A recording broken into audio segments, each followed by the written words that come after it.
춥고 눈이 오고 길도 미끄러운데 여러분들 그 와중에도 예배 자리에 나오신 여러분들 주님의 이름으로 사랑하고 환영하고 축복합니다. 여러분들도 이제 한 해가 시작되고 그러면 계획들을 많이 세우시죠. 올 한 해는 어떻게 살아야지, 올 한 해는 돈을 어떻게 써야지, 가정 경제를 이렇게 해야지, 올 한 해는 우리 교회가 지금 하고 있는 것처럼 공동체 성경 읽기를 잘 해야지라고 이제 계획들을 기타 여러 가지 계획들을 세우실 겁니다. 학생들도 계획을 세우겠죠. 어떻게 공부할 것이고, 어떻게 시험을 준비할 것이고, 잠은 얼마나 자고, 이런 계획들을 세웁니다. 저 역시도 유년 시절부터 많은 계획들을 세웠고, 또 그것들을 지키려 애썼습니다만 단 한 번도 그 계획을 다 지켜본 적이 없습니다. 여차하면 수정하고 여차하면 수정하고 나중에는 아예 되는 대로 살지 뭐라고 이제 포기했던 경우가 대부분이 아니라 전부 다였습니다. 그래서 참 많이 의지가 약했던 편인데 우리 인간이 다 그렇습니다. 계획을 세우고 그걸 다 지키면 좋겠지만 나의 상황에 맞게 수정을 하지요. 날마다 수정을 하고 또 저처럼 포기하는 분들도 있고 그것이 우리의 연약한 모습입니다. 우리가 세운 계획조차도 다 지키지 못하는 것이 우리의 본 모습인데, 그런데 예수님의 그 계획은, 예수님께서 직접 당신의 의지대로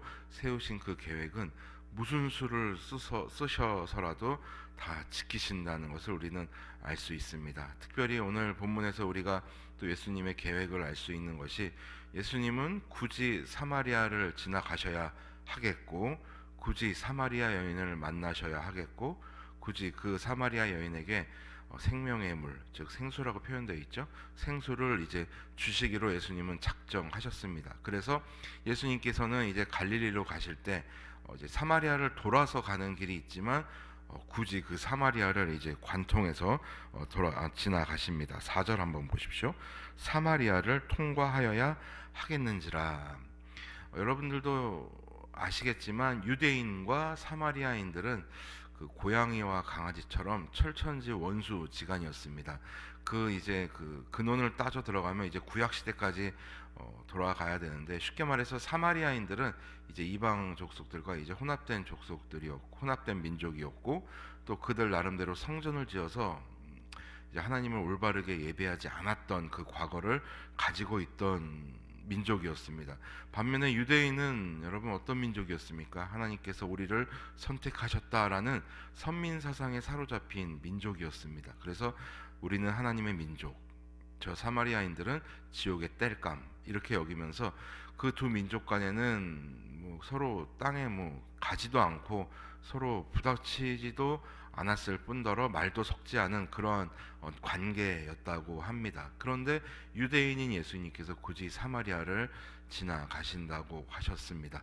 그 제자들은 얼마나 그것이 불편했겠습니까? 제자들이 다 유대인 아니었습니까? 왜 예수님 굳이 저 길로 가시지? 왜 안 가도 되는 땅으로 가시지? 돌아가실 수 있는데, 가는 길을 수정할 수 있는데 왜 안 그러시지?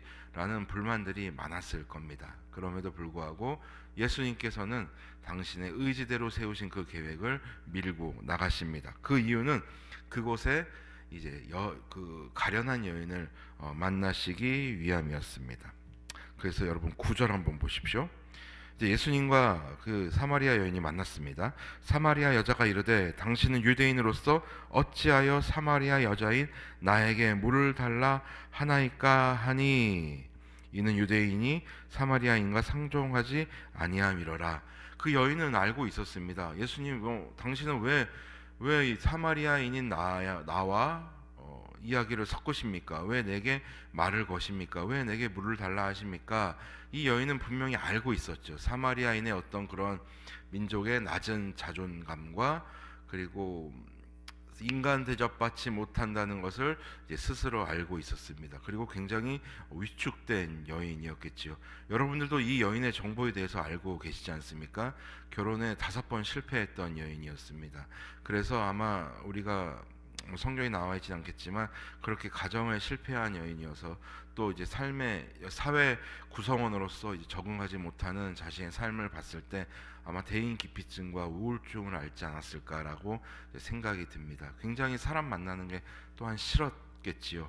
그럼에도 불구하고 예수님은 굳이 그 여인을 만나 주십니다. 왜 예수님은 계획을 수정하지 않고 그 여인을 만나 주셨겠습니까?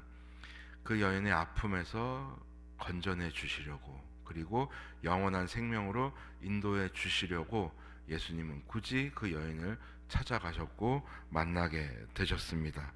그런데 이 여인의 그 말투는 굉장히 날카롭지요. 12절 한번 보십시오. 우리 조상 야곱이 이 우물을 우리에게 주셨고 또 여기서 자기와 자기 아들들과 짐승이 다 마셨는데 당신이 야곱보다 더 크니까. 이 여인은 구약 성경을 알고 있던 여인이었습니다. 아마 그 배움에 그 깊이가 좀 있었던 여인이 아니었을까 그렇게 생각을 해봅니다. 왜냐하면 예수님께 이제 반문하면서 예수님과 그 대화를 통해서 그 대립의 날을 세울 때 그냥 자기 기분대로 얘기하는 것이 아니라 자기의 지식을 가지고 이야기합니다. 이 우물은 야곱 시대부터 내려오는 것이고 우리가 대대로 마셨는데 당신은 그 구약의 야곱보다 더 큽니까? 라고 이제 물어보는 거죠. 어느 정도 이제 일리 있는 반박이었고, 그리고 굉장히 나는 쉬운 사람이 아니다라는 것을 이제 예수님께 이러한 면을 통해서 이제 얘기하는 것이죠. 여러분이 이 여인의 모습에서 우리의 모습이 많이 나타나지 않습니까? 우리가 계획을 세우고 또 우리가 우리 식대로 밀고 나갈 때 끊임없이 하나님께서는 말씀을 통해서 상황을 통해서 우리에게 이야기해 주십니다. 야, 그거 아니야, 좀 수정해봐. 내 뜻은 그게 아니야, 한번 내 말에 귀 기울여 볼래? 이렇게 하나님께서 말씀하시지만 저 같은 경우는 그랬습니다. 신학대학원까지 나왔는데 내가 뭐 모르겠습니까? 하나님, 왜 저한테 자꾸 이런 사인을 주시고 이런 환경을 저에게 보여주십니까? 걱정하지 마십시오. 한번 내 뜻대로 해보겠습니다. 그래서 참 많은 고생을 하게 됐지요. 우리는 하나님 앞에 우리의 뜻을 내세울 때 우리의 그 얄팍한 지식을 내세울 때가 너무나 많이 있습니다. 또 삶의 경험을 내세우면서 내 생각이 맞다라는 것을 하나님 앞에 내세울 때가 많이 있습니다. 그리고 무엇보다 우리의 뜻에 하나님의 뜻을 맞추려는 경향이 많이 있습니다. 제가 언젠가 말씀드렸지만 우리는 하나님의 말씀을 자꾸 재단하려고 하죠. 나한테 필요한 부분만 남겨놓고 다 자른다라는 것입니다. 아마 이 여인의 모습이 우리의 모습이 아닐까 생각을 해봅니다. 이 여인은 그 누구보다 구원의 손길이 필요하고 또 따뜻한 말 한마디가 필요했던 여인이지만 자꾸 그 여인은 그것을 밀어냅니다. 나는 사마리아인이야. 나는 결혼에 실패한 여인이야. 나는 이 사회 부적응자야 하면서 자꾸만 예수님을 밀어내려고 하고 있습니다. 하지만 우리 주님은 그 여인의 어떤 조건과 어떤 배경, 사회적 위치를 생각하지 않으시고 그것과 상관없이 저 영혼을 내가 구해야겠다라는 일념 하나로 사마리아를 지나가셨고 그 여인을 만나셨고 그리고 말씀하십니다. 자, 14절 한번 보십시오. 내가 주는 물을 마시는 자는 영원히 목마르지 아니하리니.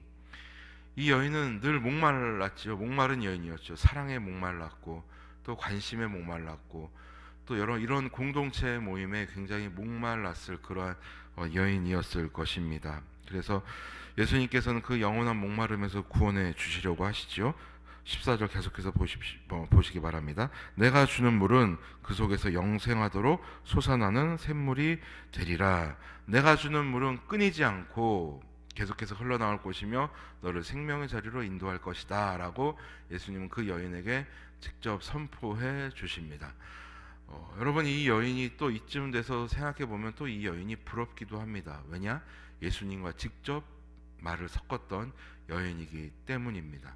그리고 우리의 믿음의 선배가 되었기 때문에 또 우리는 이 여인의 그 가련한 인생을 보면서 한편으로는 측은한 마음도 들지만 또 나중에는 이제 부러운 마음도 들게 되지요. 왜냐하면 예수님과 말을 섞었기 때문입니다. 그런데 여러분, 우리가 이 여인과 다릅니까? 우리도 이 여인과 똑같이 사람이고 똑같이 말을 할 수 있습니다. 그리고 우리는 언제든지 우리가 있는 자리에서 주님께로 나아갈 수 있는 그런 기회와 담력을 얻게 된 성도들입니다. 예수님께서 굳이 이 땅에 내려오셨고 굳이 십자가에 달리셨고 굳이 죽으셨고 또 부활하셨습니다. 왜 그렇습니까? 굳이 나를 살리시기 위함이었습니다. 우리가 어떤 우리의 믿음이 좋아서, 혹은 우리가 돈이 많아서, 혹은 우리가 사회적 지위가 높아서, 그런 것과 아무 상관없이, 우리의 지위의 높고 낮음과 상관없이, 재산의 유무와 상관없이 우리 주님은 굳이 우리를 만나 주셨고 우리를 구원해 주셨습니다. 왜? 그것이 우리 주님의 계획이었기 때문입니다. 그러므로 사랑하고 존경하는 성도 여러분, 이 사마리아 여인이 주님의 그 구원의 계획 속에 포함되어 있었던 것처럼 우리 역시 그 주님의 구원의 계획에 포함되어 있는 자들이라는 것을 잊지 않았으면 좋겠습니다. 그리고 바라기는 올 한 해부터 우리의 남은 일평생이 우리의 필요에 따라 주님을 찾는 그런 일은 없었으면 좋겠습니다. 우리 주님의 필요에 우리가 사용되는, 우리가 도구로 사용되는 그러한 복이 임했으면 좋겠습니다. 주님이 직접 만나 주셨던 이 사마리아 여인, 그리고 이 변화된 사마리아 여인의 삶을 보면서 우리의 삶이 또한 변했으면 좋겠습니다. 여러분 잊지 마십시오. 주님을 만난 자는 변하게 되어 있습니다.